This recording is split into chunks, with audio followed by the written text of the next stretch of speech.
Hi class, this is the first video in a series called Foundations of Literary Study. There'll be about a dozen of these by the time we get through the first half of the semester. These videos are based on, we'll be working from this book, Writing About Literature by Edgar Roberts. It's divided into three parts. And for our purposes, the most important section is going to be part 2. That section is called Writing Essays on Designated Literary Topics. This would be chapters 2 through 13, pages 58 to 201. The chapters are relatively short, 10 to 12 pages. Some might be a little longer, but I think some are even shorter than 10 pages. And they all follow a similar pattern. So they begin with an explanation of a literary concept, like chapter 2 is about plot. And then after that, the book provides some advice about how to write about that concept.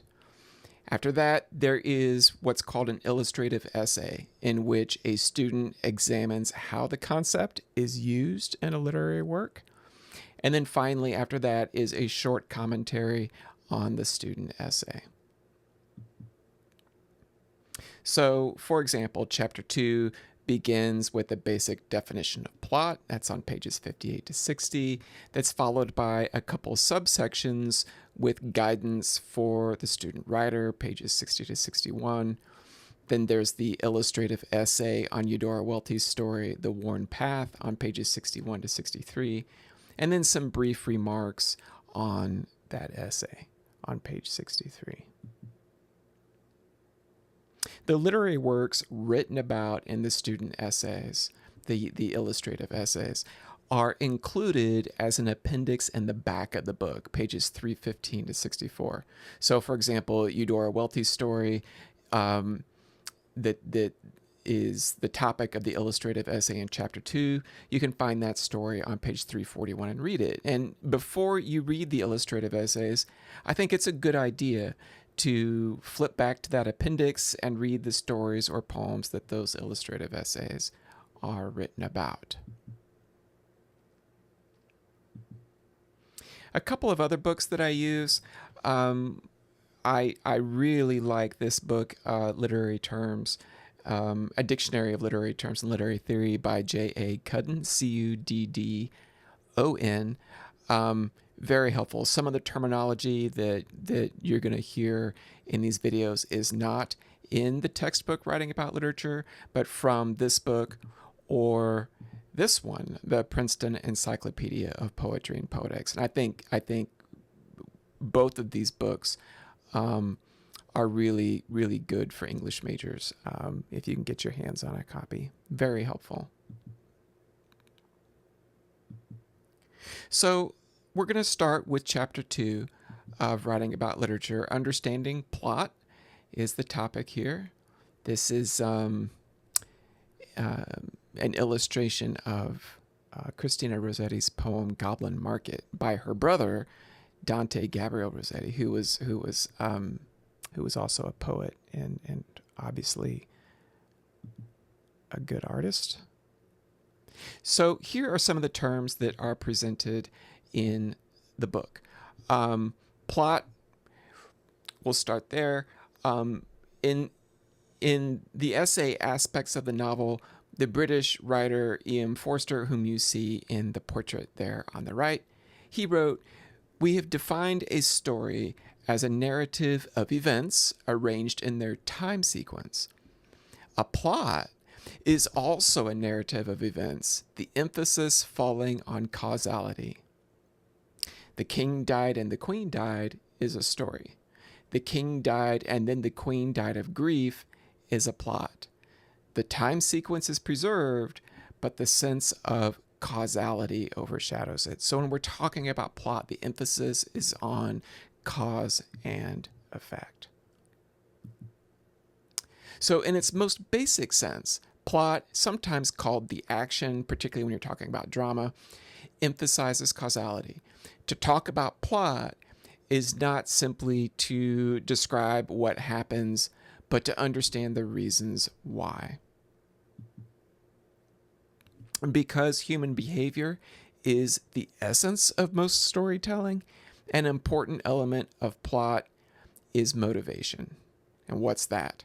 Motivation is the beliefs, values, and circumstances that compel a character to act. A major source of motivation is conflict. And conflict has many forms. It often comes from interactions with opposing characters, but it can also be caused by environmental or societal pressures. Some of the most interesting conflict is actually internal. It's psychological. It's in the mind of a character. An internal struggle arising from the character's own doubts, ambivalences, and insecurities. But whatever the source of the conflict, whether it's another character, whether it's the natural world or a society, conflict challenges a character's motives. It creates resistance, and that creates plot. Characters' actions, of course, have consequences, and narrative tension arises when the outcome of a character's actions is uncertain or in doubt. So these are the most important terms that I pulled out of chapter 2 for you. And now we're going to take a moment to talk about Macbeth and how some of these terms can be illustrated by the action of the play. So we'll talk about motivation, conflict, and tension. So what I'm going to do is I'm going to give you an act, a scene, and some line numbers for you to go back and look at and think about how the concepts that we're talking about here are illustrated by these scenes. This first one, Act 1, Scene 3, lines 48 to 79, this is this is the scene that propels the entire play. This is the scene when Macbeth and Banquo are returning from their skirmishes with the Scots rebels and the Norwegians, and they run into these witches. And the witches prophesy Macbeth's political future. They tell him, you're going to be the Thane of Cawdor and eventually king. And then Banquo also hears a prophecy about his descendants being the future kings of Great Britain, which we'll talk about in another presentation later.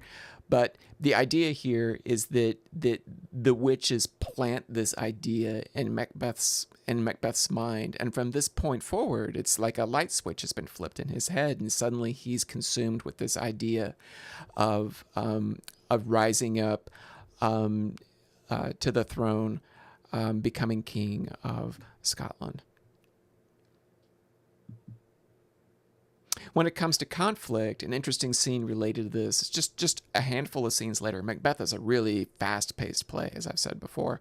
In Scene 7, Macbeth has already discussed with his wife the witch's prophecy. He wrote her a letter explaining it, and now she's excited and she wants him to follow through and make this happen.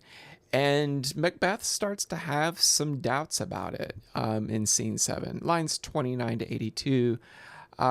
He's feeling a little guilty. He's like, look, King Duncan has bestowed the title of Thane of Cawdor on me, where we've welcomed him into our home.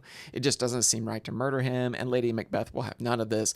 So there's this conflict between them as he's trying to back out of it, and she is poking him and pushing him forward, and she does this by impugning his manhood, which is a really strong argument for him, because in the opening act of the play, he is the manliest of men. You know, he's described as this great warrior.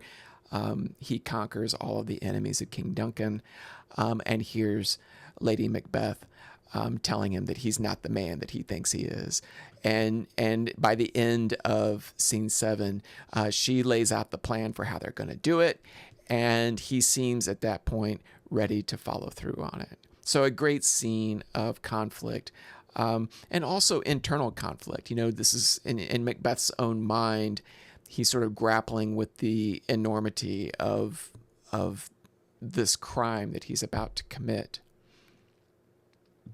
which also relates to tension. This is a great moment at the end of the first scene of Act 2, where Macbeth is alone. One of his famous soliloquies, where he hallucinates this dagger floating in front of him. And again, he seems to be stalling. He seems hesitant about going forward with this. And in the course of this soliloquy, this long speech, he steels himself to go through with the murder of King Duncan, but it creates a wonderful sense of tension, as the audience begins to anticipate the moment when Macbeth is going to follow through and kill Duncan. Will he do it? When's he going to do it? How's he going to do it? It's all building up here, and then the first scene ends. And then, of course, scene 2 opens, and the crime has already been committed off stage. So there are many other scenes in the play that could illustrate these concepts: motivation, conflict, and tension. I chose these 3 because they're early, and I think they're quite effective, and perhaps you'll find more.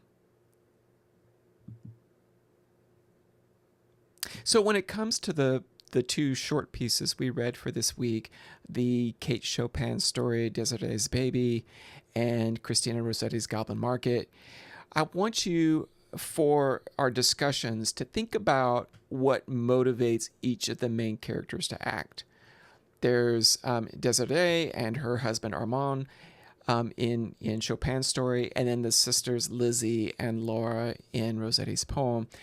Why do they do what they do, and what are the consequences for their actions? Those are key questions. What conflicts drive those decisions, and are these conflicts internal, that is inside their own minds, or are they external, imposed by someone else, or by society, or by nature? Are the conflicts social or interpersonal? And finally, how do Chopin and Rossetti use plot to generate tension, uncertainty, suspense? And if you detect that tension, where does it seem most intense? So those are some questions for you to think about. And then I'll open up a discussion forum for us to talk about these things as a class. And that concludes the first lesson in this series on Foundations of Literary Study.